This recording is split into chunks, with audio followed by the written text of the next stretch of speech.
Ohm's law, Ohm's law. ध्यान दीजिएगा, कोई कॉपी नहीं करेगा, पहले समझ लेना, उसके बाद फिर कॉपी करना, कोई दिक्कत नहीं आएगी, ठीक है। ओम्स लॉ कहता है भैया, ओम्स लॉ कहता है भैया क्या, कि एट अ कांस्टेंट टेम्परेचर, ठीक है, for a given circuit, for a given circuit. देखिए दो चीज बोल रहा है, टेम्परेचर कांस्टेंट होना चाहिए और सर्किट क्या होना चाहिए, फिक्स होना चाहिए। सर्किट आप बदलोगे नहीं, ठीक है भैया। तो कह रहा है भैया potential is directly proportional to क्या आएगा, करंट आएगा। क्या आएगा, potential is directly proportional to क्या आएगा, करंट आएगा। कब, जब आपका टेम्परेचर कांस्टेंट रहेगा और सर्किट क्या होगा, बदलना नहीं चाहिए। जो सर्किट आपने लिया वही आप उसको यूज करोगे आगे भी, ठीक है भैया। तो कह रहा है भैया according to Ohm's law at a constant temperature for a given circuit potential is directly proportional to क्या होगा भैया, करंट आएगा, ठीक है। मैं चुप हो जा थोड़ी देर, ठीक है, ज्यादा हो मत बन वैज्ञानिक, ठीक है। ये हो गया, अभी पता लग जाएगा क्यों नहीं चेंज कर रहा टेम्परेचर को, समझ गया। तो ये हो गया। उसके बाद फिर हम इस प्रोपोर्शनैलिटी साइन को हटाने के लिए कांस्टेंट का इस्तेमाल करते हैं। इसको कहते हैं प्रोपोर्शनैलिटी कांस्टेंट। क्या कहते हैं इसको, प्रोपोर्शनैलिटी कांस्टेंट, ठीक है भैया। इस प्रोपोर्शनैलिटी कांस्टेंट को हम आर भी लिखते हैं, क्या लिखते हैं, और इसे कहते हैं रेजिस्टेंस ऑफ सर्किट। क्या कहते हैं, रेजिस्टेंस ऑफ सर्किट, ठीक है। अब देखिए मैंने टेम्परेचर कांस्टेंट क्यों की, ये क्या है, प्रोपोर्शनैलिटी कांस्टेंट है। प्रोपोर्शनैलिटी कांस्टेंट का मतलब होता है कि इन दोनों के बीच में ये जो कांस्टेंट है, ध्यान दीजिए, प्रोपोर्शनैलिटी कांस्टेंट का मीनिंग केवल यही है कि भैया इन दोनों के बीच में जो कांस्टेंट है, जब तक उसकी वैल्यू एक ही रहेगी तब तक इनके बीच में ये प्रोपोर्शनैलिटी वाला साइन क्या होगा, चलता रहेगा। जैसे उस कांस्टेंट की वैल्यू बदलेगी वैसे इनके बीच में प्रोपोर्शनैलिटी का रेशियो क्या होगा, गलत हो जाएगा। समझ गए, जो प्रोपोर्शनैलिटी कांस्टेंट मैंने के लगाया है ये बदलना नहीं चाहिए। अगर ये बदल गया तो इनके बीच में जो प्रोपोर्शनल का रेशियो आ रखा है ये, वो क्या होगा, खत्म हो जाएगा। ये प्रोपोर्शनलिटी जब ही तक रहेगा जब तक इसकी कांस्टेंट की वैल्यू क्या रहेगी, जब ये जो कांस्टेंट है वो सेम रहेगा, बदलना नहीं चाहिए। अभी कांस्टेंट सेम जब ही तक रहेगा जब आपका टेम्परेचर और सर्किट चेंज नहीं होगा। टेम्परेचर रहेगी, सर्किट का चेंज आपको पता है डायरेक्टली कि अगर आप सर्किट को चेंज करोगे तो सर्किट का रेजिस्टेंस भी क्या होगा, चेंज हो जाएगा। तो प्रोपोर्शनलिटी तो वैसे ही चेंज हो जा रहा है, लेकिन टेम्परेचर के चेंज होने से क्या हो रहा है, देखिए मैं आपको बता दूं तो भैया बहुत सिंपल सा इफेक्ट है। अगर आप टेम्परेचर को इंक्रीज करोगे तो आपको याद है थर्मल काइनेटिक एनर्जी यानी वाइब्रेशन क्या होगी, वाइब्रेशन होगी आपकी जो इंक्रीज हो जाएगी। जो इलेक्ट्रॉन्स वाइब्रेट कर रहे हैं वो क्या होगी, इंक्रीज रहेगी। और जब वाइब्रेशन इंक्रीज हो जाती है तो कोलिजन की संख्या भी क्या होती है, बढ़ जाती है, ठीक है। नंबर ऑफ कोलिजन क्या होंगे, नंबर ऑफ कोलिजन आपके इंक्रीज हो जाएंगे। और जब कोलिजन इंक्रीज हो जाता है तो लॉस ऑफ काइनेटिक एनर्जी क्या होगा, ये भी इंक्रीज हो जाएगा, लॉस ज्यादा बढ़ जाएगा। और लॉस ज्यादा बढ़ जाता है, काइनेटिक कम, देखिए काइनेटिक में लॉस ज्यादा हो रहा है। अब जब काइनेटिक में लॉस ज्यादा हो जाएगा तो वेलोसिटी चार्ज पार्टिकल की क्या होगी, कम हो जाएगी। वेलोसिटी कम हो जाने का मतलब है करंट क्या होगा, कम हो जाएगा। और करंट सीधा कम होने का मतलब है रेजिस्टेंस क्या हो गया, बढ़ गया।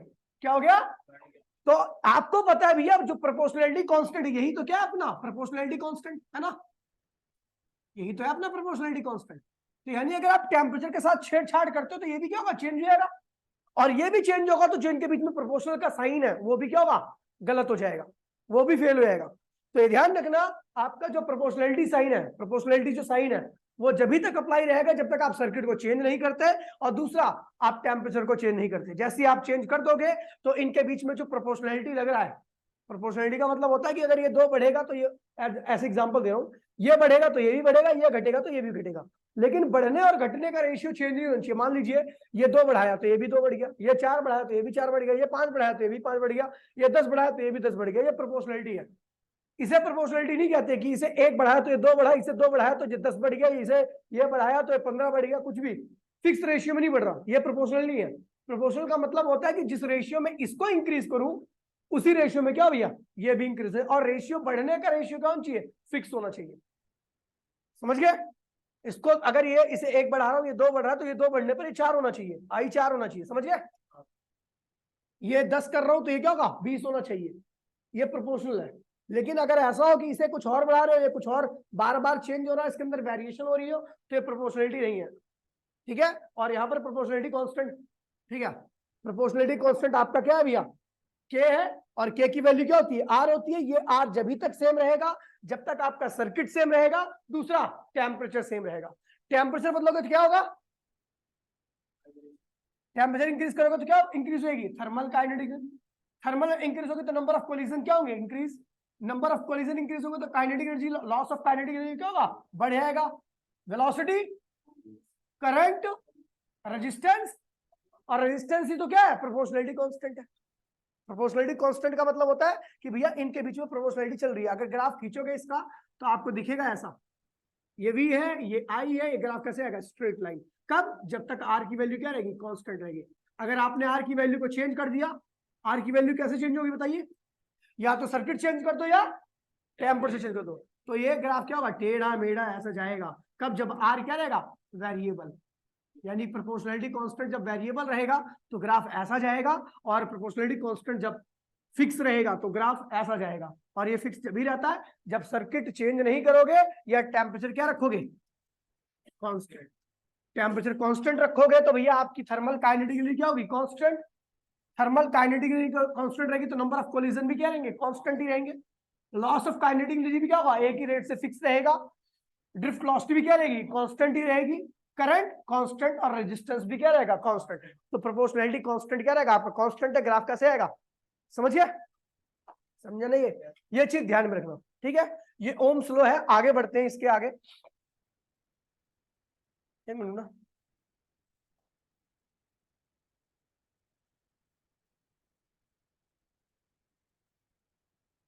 पता ना मैंने क्यों डाल दिया है, क्योंकि पीडीएफ देता हूं तो कई बच्चों को कंफ्यूज होते हैं कौन सा पहले कौन सा बाद में, ठीक है। अब देखिए, अब इस पे जो क्वेश्चंस आते हैं जब आप ओम्स लॉ को परफॉर्म करते हो, ठीक है, तो काफी सारे क्वेश्चंस भी आते हैं, ठीक है। तो उस क्वेश्चन को करने से पहले दो तीन चीजें आप सीख लो, ठीक है। चलो, slope and area of V I graph, जो आप वी आई ग्राफ खींचोगे ना उसका स्लोप और एरिया निकाल रहा हूं, ठीक है भैया। अभी आपको बता दूंगा जितने भी हम ग्राफ बना रहे हो गलत है, लेकिन मैं आपके हिसाब से बना रहा हूं, बाद में उसको बता दूंगा क्यों गलत है, ठीक है। और 10th में आपने वैसे ही पढ़ रखा है, ठीक है। चलो, तो भैया आपने देखा कि आप जब टेम्परेचर को कांस्टेंट करते हो तो और रेजिस्टेंस को कांस्टेंट, देखिए टेम्परेचर कांस्टेंट करने का मतलब है रेजिस्टेंस कांस्टेंट है। अब रेजिस्टेंस कांस्टेंट अलग से क्यों लिख रहा हूं, क्योंकि आपने सर्किट भी चेंज नहीं किया है, सर्किट भी आपने क्या किया भैया, फिक्स कर दिया।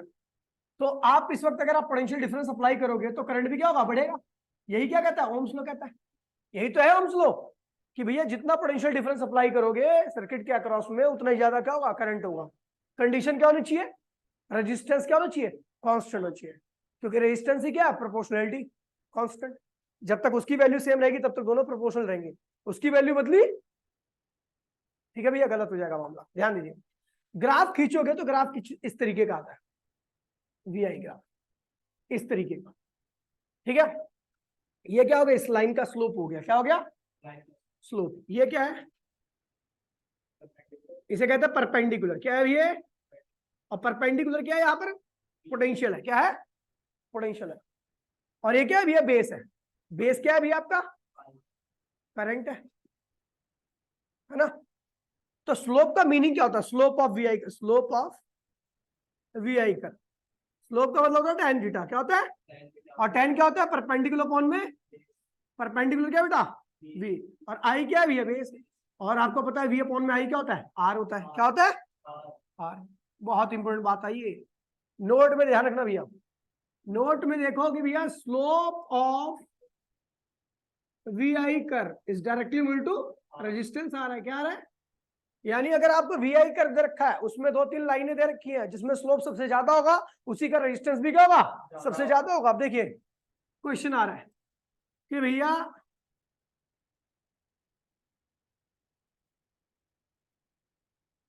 ये ए है, ये बी है, ये सी है, बताओ किसका रेजिस्टेंस सबसे ज्यादा है, किसका रेजिस्टेंस, किसका रेजिस्टेंस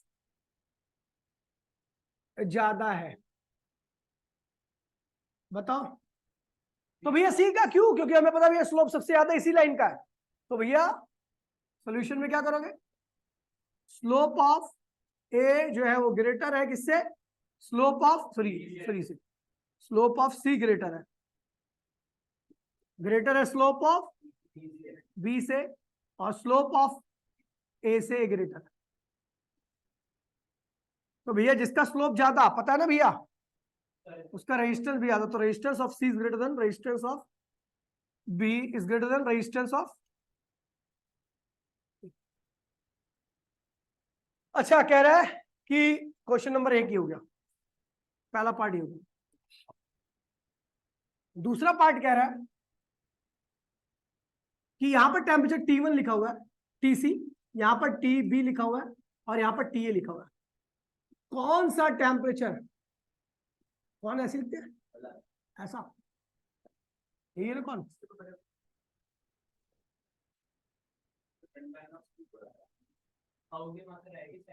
अच्छा, कौन सा टेम्परेचर ज्यादा है?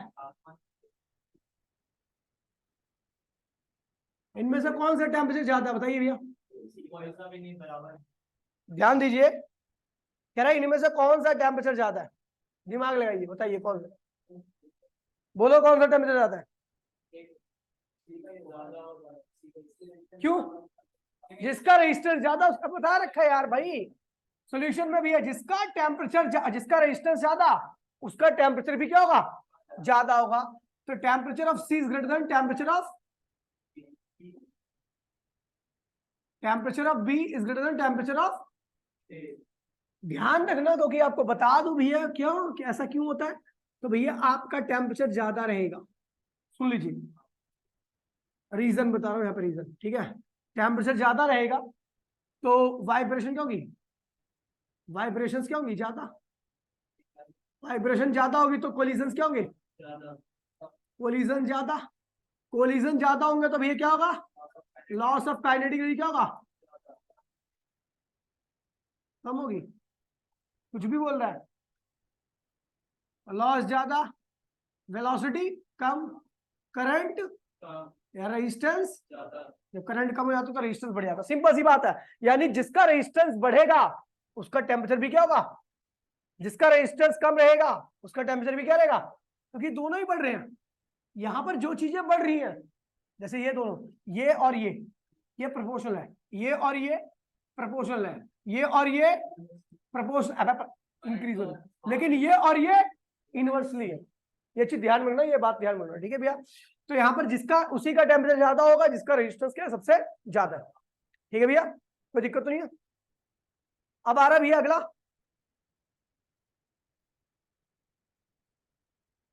ध्यान दीजिए, एरिया ऑफ वीआई करो, एरिया ऑफ वीआई ग्राफ।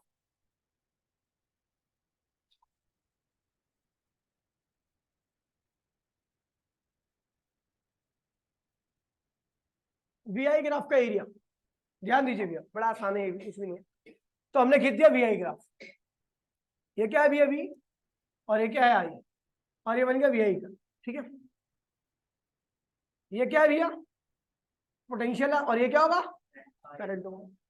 यहाँ पे क्या दिख रहा है आपको? ट्राइंगल दिख रहा है, एरिया ऑफ ट्राइंगल निकाल दीजिए। एरिया ऑफ ट्राइंगल क्या होगा? Half base into height, half base क्या है भैया? आई है, हाइट क्या है? पोटेंशियल है, पोटेंशियल इंटू में करंट होता है पावर, क्या होता है? पावर। तो हाफ ऑफ पावर, और पावर का आधा क्या होता है भैया? पावर ही होता है। क्या होता है? ये कब बता दिया? 10th में बताया, अभी दोबारा बताऊंगा मैं, ठीक है, समझ गया। 10th में ये भी नहीं पढ़ा भैया ये क्या होता है,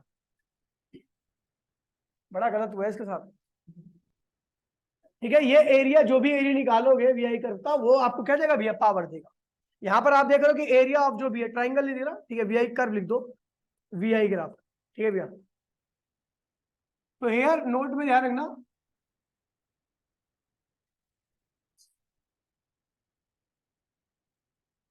हेलो, नहीं याद नहीं आना सिमरन, कल के दिन में आता है टीटीएस में।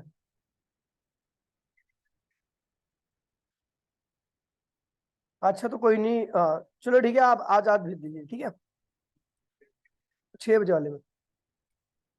हाँ जी हाँ जी, ओके ओके। देखिए भैया, हम देख रहे हैं भैया कि नोट में क्या दिख रहा है कि area of V I curve is directly equal to power.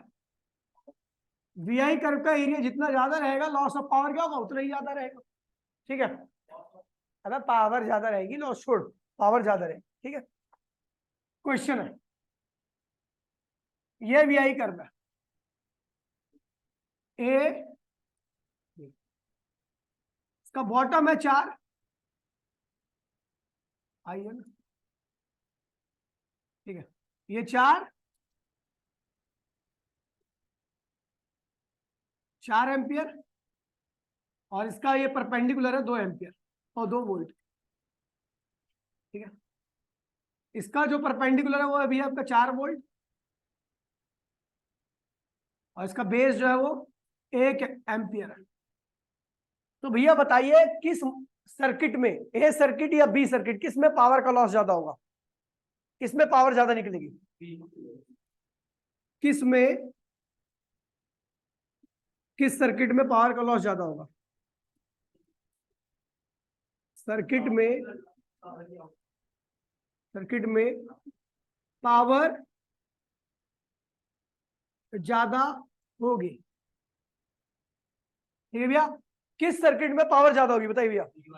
तो भैया जिसका एरिया ज्यादा है उसका पावर ज्यादा। ठीक है भैया, तो अपने को पता लग रहा है भैया, सॉल्यूशन में क्या करेंगे, एरिया ऑफ ए निकाल लिया हमने, ए का एरिया निकालिए, तो क्या हुआ, एरिया क्या हुआ, ट्राइंगल बन रहा है, हाँ बेस 4 क्या हुआ 2 आ रहा है भैया, 2 वाट आ रहा है इसका एरिया, पावर निकलेगा ना, तो ऐसा यूनिट मैंने वाट लगा रखी है। एरिया 2 निकालिए तो क्या होगा, एरिया बी का निकालिए, तो भैया क्या होगा, बेस क्या है 4 और ये 8, 8 का आधा कर दो तो क्या होगा 4 वाट। तो भैया वैसे ही पता है आपको, जिसका एरिया ज्यादा पावर ज्यादा, so power of B is greater than power of. ठीक है भैया, इस तरीके के क्वेश्चन बहुत ज्यादा पूछे जाते हैं। ठीक है, ऐसे क्वेश्चन, कंसेप्चुअल क्वेश्चन। एक क्वेश्चन और देख बात बोलता है, ठीक है भैया सामने से, ये एक सर्किट है, ठीक है, एक सर्किट है, केस फर्स्ट में क्वेश्चन है, केस फर्स्ट, इस सर्किट में एक बैटरी लगाई गई है जिसका पोटेंशियल क्या भी है, और एक रेजिस्टेंस है लगाया गया। ठीक है भैया, और यहां पर एक एमीटर लगाया गया, सॉरी एमीटर को तो पैरेलल में लगाते हैं ना, सीरीज में, यहां पर एमीटर लगाया गया, बैटरी है, ये करंट 5 एम्पियर शो कर रही है, क्या कर रही है 5 एम्पियर। केस सेकंड में सर्किट सेम है, ठीक है, लेकिन अब करंट क्या हो रहा है 10 एम्पियर शो कर रहा है। ठीक है, किस केस को, क्वेश्चन में क्या पूछ रहा है, किस केस को, केस को, केस को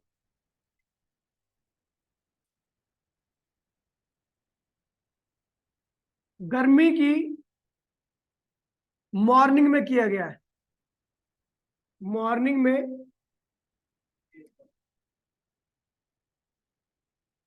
किया गया है। क्वेश्चन समझे, कह रहा भैया 2 केस है, सर्किट सेम है, पहले केस में किया गया तो परफॉर्म किया गया, वही बैटरी 5 एम्पियर करंट दे रही थी, वही सर्किट के साथ, है ना, दूसरे वही सर्किट है, वही बैटरी है, लेकिन आपने क्या किया भैया कि करंट क्या आ गया 10 एम्पियर आ गया केस सेकंड में।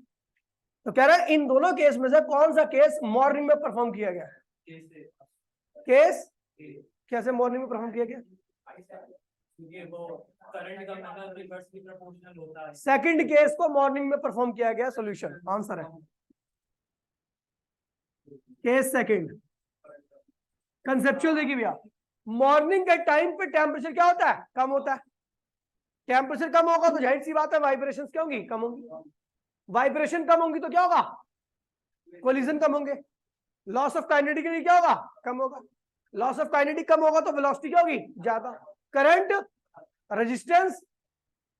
ठीक है भैया, तो इस केस में करंट कम आया है, इस केस में करंट। तो इसको अगर आप थोड़ा और डिटेल में लिखना चाहते हो तो ये क्या होगा कि current, so current in case first less than current in case second, है ना। तो जिस केस का करंट कम होगा वहां का रेजिस्टेंस क्या होगा, यहाँ का ये वाला रेजिस्टेंस क्या होगा ज्यादा, और ये वाला रेजिस्टेंस क्या होगा कम। उल्टा होता है ना करंट और रेजिस्टेंस एक दूसरे से। जहां पर जो करंट ज्यादा होगा उसका रेजिस्टेंस कम होगा, और जो करंट कम होगा उसका रेजिस्टेंस क्या होगा। देन जहां का रेजिस्टेंस ज्यादा वहां का टेम्परेचर ज्यादा और दूसरे वाले का कम। तो ये दोपहर का हो गया, दोपहर, और ये क्या हो गया मॉर्निंग। हाँ केवल दो ही कह रहे, सुअर, ठीक है, समझिए ना। अब ये हो गया, कोई दिक्कत तो नहीं है। ओम्स में एज अ क्वेश्चन आता है कंसेप्चुअल, बाकी न्यूमेरिकल तो मैं बहुत सारे कराऊंगा, कंसेप्चुअल इसी तरीके के आते हैं, ठीक है। अगला आ रहा है डिडक्शन ऑफ ओम्स लॉ,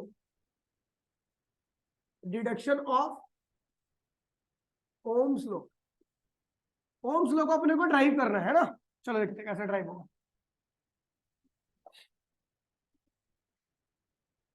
एक कंडक्टर है, ठीक है,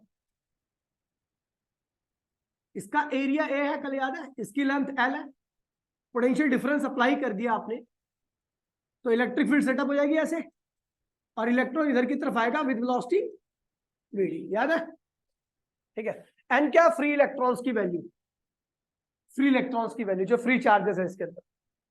तो पोटेंशियल डिफरेंस आपने कितना अप्लाई रखा, वी। आपको याद होगा मैंने बताया था अगर दो पॉइंट के बीच की दूरी आपको पता है जो कि क्या एल है, और वहां पर इलेक्ट्रिक फील्ड पता है, तो आपको पता होना चाहिए वी इक्वल्स में क्या होगा, ई इंटू में एल के बराबर होगा, याद है। तो ई की वैल्यू क्या होगी, वी अपॉन में एल होगा, क्या होगा, यह चीज ध्यान में रखना। अब आगे बढ़ते हैं भैया, देखिए वी नो क्या, कल बताया था मैंने, करंट इक्वल्स में क्या होता है, वी ना, करंट इक्वल्स टू में, याद है। अच्छा, ड्रिफ्ट वेलोसिटी मैंने बताया था आपको, कैपिटल ई स्मॉल ई टाउ अपॉन में एम, ठीक है। तो करंट क्या हो जाएगा, कैपिटल ई स्मॉल ई टाउ अपॉन में एम, और इसको लिख दीजिए ई एन ए, कोई दिक्कत तो नहीं है।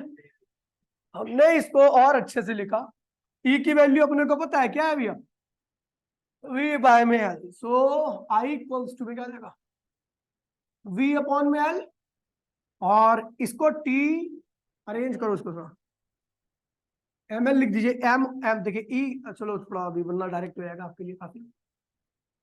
वी अपॉन में एल लिख दीजिए ई की वैल्यू को, और ये जो था आपका ऐसे लिख दीजिए इसे, और बाहर क्या है, अब इसको अरेंज कर देते हैं थोड़ा आपको याद करने के लिए। ये वी हो गया, ठीक है, और ये T double E N A क्या हो जाएगा, टीना हो गया, और एम इंटू में एल कर दीजिए, ठीक है भैया। अब देखिए अभी अभी बहुत अच्छा हो जाएगा याद करने के लिए, अभी भी आपको हार्ड ही लग रहा होगा। अभी देखिए क्या तरीका बताता हूं मैं, देखिए मैंने कह दिया भैया v इक्वल्स टू में, इस ये सारी चीज को उधर की तरफ ले जाओ, इधर की तरफ, है ना। तो क्या हो जाएगा, v इक्वल्स टू में आई एम एल अपॉन में, ये हो गया भैया। आपको बता दूं भैया मैं क्या कर रहा हूं, ओम्स लॉ को प्रूफ कर रहा हूं, क्या कर रहा हूं, और ओम्स लॉ प्रूफ होता है एट कांस्टेंट टेम्परेचर, क्या होता है, तो eight a constant temperature, eight a constant temperature, जैसे ही आपने टेम्परेचर कांस्टेंट किया भैया, यहां पर कुछ चीजें जो बदलती नहीं है कभी भी, चाहे टेम्परेचर कांस्टेंट हो या ना हो, मास और इलेक्ट्रॉन पर चार्ज, और ये जो स्मॉल है ना number of electron, free electron, ये बदलते नहीं है कभी भी, चाहे कोई भी टेम्परेचर हो, कोई फर्क नहीं पड़ता इनके ऊपर।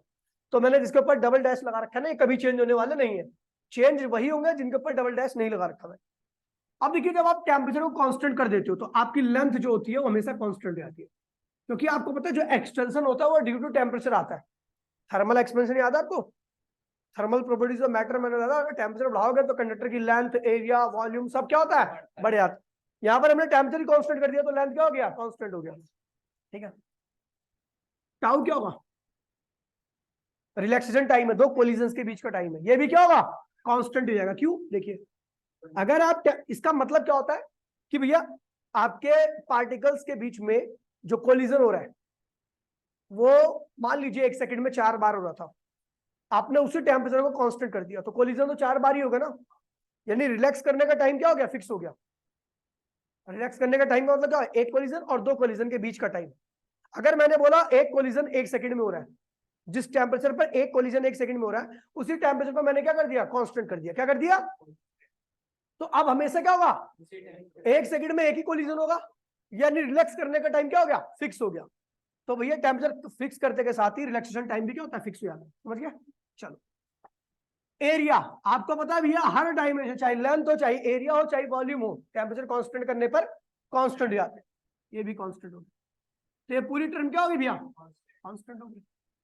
v इक्वल्स टू में आई कांस्टेंट, और आपको पता है भैया कांस्टेंट हटाओगे तो क्या होगा, आई हो जाएगा। यही क्या है भैया, ओम्स लॉ। यही क्या है, ओम्स लॉ। लेकिन वी ऑल्सो नो जो कांस्टेंट होता है वो आर होता है। यहां पर जो प्रोपोर्शनैलिटी कांस्टेंट है वो क्या होता है, ओम्स लॉ में जो प्रोपोर्शनैलिटी कांस्टेंट तो वो आर होता है। और यहां पर आर की जगह पर क्या है भैया, टीना के सरपेमल, टीना के सरपेमल, यानी रेजिस्टेंस का फॉर्मूला आ गया आपका टीना के सरपेमल। टीना के सरपेमल क्या होता है भैया, रेजिस्टेंस। क्या होता है भैया, रेजिस्टेंस। सर्किट के रेजिस्टेंस का, अगर आपको मास पता है इलेक्ट्रॉन का, लेंथ पता है सर्किट का, जो भी आप वायर है जो उसका भी रेजिस्टेंस निकालना चाहते हो, वहां का रिलैक्सेशन टाइम पता है, एन पता है, ए पता है, तो आप उस सर्किट का रेजिस्टेंस निकाल सकते हो।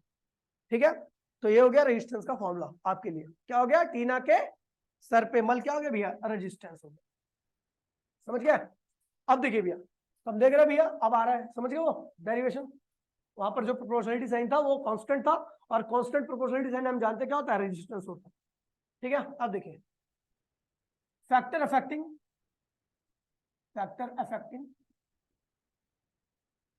अफेक्टिंग दी रेजिस्टेंस। रेजिस्टेंस को कौन कौन से फैक्टर्स अफेक्ट करते हैं, अपना प्रभाव डालते हैं। तो भैया आपको पता है रेजिस्टेंस क्या था, याद हो गया होगा आप तो, वरना रूह कांप जाती है आपको इसको याद करने में। मैंने भी ऐसे याद किया है। ठीक है, तो भैया आप देख रहे हो जो रेजिस्टेंस है वो मास के डायरेक्टली है। खैर मास तो चेंज नहीं होता, लेकिन मैं मास का बताता हूँ रेजिस्टेंस के ऊपर क्या इसका इफेक्ट पड़ता है। मान लीजिए सर्किट में इलेक्ट्रॉन की जगह पे प्रोटॉन दौड़ने लगा, तो रेजिस्टेंस घटेगा या बढ़ेगा, बढ़ेगा दिख रहा है डायरेक्टली। लेकिन क्यों होता है ऐसा, देखिए जब आप मास इंक्रीज कर देते हो चार्ज पार्टिकल का, जो कि करंट में अपना कंट्रीब्यूशन दे रहा है, तो जाहिर सी बात है एक्सीलरेशन क्या होता है, कम हो जाता है। भारी बड़ी चीज का एक्सीलरेशन क्या होता है, कम होता है। एक्सीलरेशन कम होगा तो वेलोसिटी कम हो जाएगी, वेलोसिटी कम होगा तो भैया करंट कम हो जाएगा, और करंट कम होगा तो भैया रेजिस्टेंस क्या होगा, बढ़ जाएगा। करंट कम होने का तो रेजिस्टेंस बढ़ेगा। बस देखिए लेंथ के डायरेक्टली है भैया, लेंथ बढ़ने पर आपको पता है कंडक्टर का रेजिस्टेंस बढ़ जाता है। लेकिन क्यों बढ़ जाता है आपको पता नहीं होगा, क्योंकि आपने 10th में पढ़ रखा है। देखिए मैंने कहा एक कंजेस्टेड गली है, कोई कंजेस्टेड गली है या कंजेस्टेड वायर है जिसमें इलेक्ट्रॉन को फ्लो करने के लिए अच्छा सा एरिया नहीं मिल रहा, तो अगर उसकी लेंथ कम होगी तो वो उस छोटे से एरिया को क्रॉस कर, मान लीजिए ये वायर है, मैं यहाँ पे डायग्राम बना रहा हूँ, इस ये है और फिर ये है, दोनों का एरिया जैसा है, इसका भी एरिया वही है, इसका भी एरिया वही है। यहां से इलेक्ट्रॉन चल रहा है और यहाँ पे इलेक्ट्रॉन चल रहा है, तो बताओ नंबर ऑफ कोलिजन किस केस में ज्यादा होंगे, पहले वाले या दूसरे वाले केस में? दूसरे वाले केस में ज्यादा होंगे। अबे मैंने बोला एरिया सेम है, एरिया सेम है, एरिया में कोई डिफरेंस नहीं, यही तो बना रखा है इसका भी। तो भैया लेंथ यहाँ पर कम है तो एक आध टक्कर में बाहर निकल जाएगा, लेकिन ये लेंथ ज्यादा होने की वजह से यहाँ पे नंबर ऑफ कोलिजन क्या होंगे, ज्यादा होंगे। ठीक है भैया, तो भैया यहाँ पर क्या होगा, नंबर ऑफ कोलिजन कम होंगे, क्या होंगे, लॉस ऑफ काइनेटिक कम होगा, और ड्रिफ्ट वेलोसिटी क्या होगी भैया, ज्यादा होगी। करंट क्या होगा, ज्यादा होगा। रेजिस्टेंस क्या होगा, कम होगा। इस वायर के बारे में हो गया। ठीक है, और ये बड़ा वायर है तो उसमें क्या होगा, नंबर ऑफ कोलिजन ज्यादा, क्योंकि लंबाई ज्यादा है भैया। लॉस ऑफ काइनेटिक ज्यादा, ड्रिफ्ट वेलोसिटी क्या होगी, कम, करंट कम, रेजिस्टेंस। तो इसलिए बड़े वायर की लंबाई, जिसकी लंबाई ज्यादा होती है, ठीक है, उसका रेजिस्टेंस भी क्या होता है, ज्यादा होता है। समझ गए, ये इसका रीजन है, एक्सप्लेनेशन। फिर आ रहा भैया directly inversely proportional to temperature, वाह ये सीधा सीधा दिखेगा। ये कम रहेगा तो रेजिस्टेंस क्या रहेगा, ज्यादा रहेगा, और ये ज्यादा रहेगा तो रेजिस्टेंस क्या रहेगा। भैया इसका देखिए थोड़ा, आपको पता है ये रिलैक्सेशन टाइम है, अगर इसको बढ़ा दूं तो कोलिजन की संख्या क्या होगी, कम हो जाएगी। कोलिजन कम हो जाएगा तो भैया लॉस ऑफ काइनेटिक क्या होगा, कम हो जाएगा। वेलोसिटी ज्यादा रहेगी, वेलोसिटी ज्यादा रहेगी तो करंट ज्यादा रहेगा, रेजिस्टेंस क्या होगा, कम हो जाएगा। ये देखिए टाउ आपने इंक्रीज कर दिया तो इसका मतलब क्या भैया, अब कोलिजन स्लो हो रहा है, कम हो रहा है, नंबर ऑफ कोलिजन क्या हो गया, कोलिजन डिक्रीज कर गया। नंबर ऑफ कोलिजन डिक्रीज करने वाला loss of kinetic, kinetic energy decrease कर गया। वेलोसिटी इंक्रीज कर गई, वेलोसिटी इंक्रीज कर गई, करंट इंक्रीज कर गया, करंट इंक्रीज कर गया तो रेजिस्टेंस डिक्रीज कर गया। इसलिए इनवर्सली होती है। अगर उल्टा कर दो, इसको कम कर दो, इसको कम कर दोगे, रिलैक्स करने का टाइम कम हो गया तो नंबर ऑफ कोलिजन का मतलब क्या होगा, बढ़ गया, लॉस ऑफ काइनेटिक। समझ गया, ये हो गया। ई पर कोई फर्क नहीं पड़ता, एन पर कोई फर्क नहीं पड़ता, छोड़ दीजिए, सीधा आते हैं। एक इतना बड़ा क्रॉस सेक्शन एरिया और इतना बड़ा क्रॉस सेक्शन एरिया, यहां से 50 इलेक्ट्रॉन छोड़े मैंने, यहां से भी 50 इलेक्ट्रॉन छोड़े, बताओ नंबर ऑफ कोलिजन कहां पे ज्यादा है, छोटे वाले गेट से बड़े वाले गेट से, दोनों से 50-50 इलेक्ट्रॉन छोड़ रखे हैं। ये एरिया क्या है भैया, ज्यादा है, और ये एरिया क्या है, कम है। तो जब इस कंजस्टेड एक ही सेकंड में पार करना है, इसमें क्या है, एक सेकंड में इसको भी पार करना है इन सारे इलेक्ट्रॉन को, और एक सेकंड में इनको भी पार करना। अभी यहाँ पर क्या होगा, बहुत कंजस्टेड हो जाएगा मामला, कोलिजन क्या होंगे, ज्यादा होंगे, ठीक है। कोलिजन ज्यादा होंगे तो लॉस क्या होगा, ज्यादा होगा, करंट क्या होगा, समझ गया। तो यहाँ पर क्या होगा, नंबर ऑफ कोलिजन क्या होंगे, कोलिजन कम, क्योंकि तो एरिया ज्यादा, दूर दूर निकल जाएंगे, और क्या होगा, लॉस ऑफ काइनेटिक कम, लॉस ऑफ काइनेटिक कम होगा तो क्या होगा भैया, ड्रिफ्ट वेलोसिटी ज्यादा, करंट ज्यादा, कौन है सुअर, रेजिस्टेंस क्या हो जाएगा, कम, ठीक है। अब देखिए, अब ये पास पास रहेंगे, बिच्चे बिच्चे रहेंगे, नंबर ऑफ कोलिजन क्या होंगे, नंबर ऑफ कोलिजन क्या होगा भैया, कम ज्यादा, कंजेस्टेड इलाका है ना भैया, लॉस ऑफ काइनेटिक ज्यादा, वेलोसिटी क्या होगा, कम हो जाएगी, करंट क्या होगा, डिक्रीज कर जाएगा, रेजिस्टेंस क्या होगा। तो इस तरीके से अपना इन्फ्लुएंस दिखाते हैं, ठीक है भैया। बता दूं इसके बारे में, तो इनकी एसआई यूनिट इसकी क्या होती है भैया, एसआई यूनिट क्या होगी इसकी, ओम होती है, ठीक है। एक और होती है खैर, ठीक है, और स्केलर क्वांटिटी होती है, कैसी होती है, स्केलर क्वांटिटी, ठीक है। सर्किट में इसका इसका कोई टर्मिनल नहीं होता, नो टर्मिनल, नो टर्मिनल, मतलब आप ये नहीं कह सकते कि ये पॉजिटिव टर्मिनल है या नेगेटिव टर्मिनल है, ऐसा नहीं होता। रेजिस्टेंस को आप कैसे भी जोड़ सकते हो, ठीक है, ठीक है। नो टर्मिनल मतलब कोई की अगर बोल दो रेजिस्टेंस का ये पॉजिटिव है या नेगेटिव है तो ये गलत है, इसका नो टर्मिनल लेस होता है। हाँ बोल सो रहा हूँ, मैं कहा जा रहा है,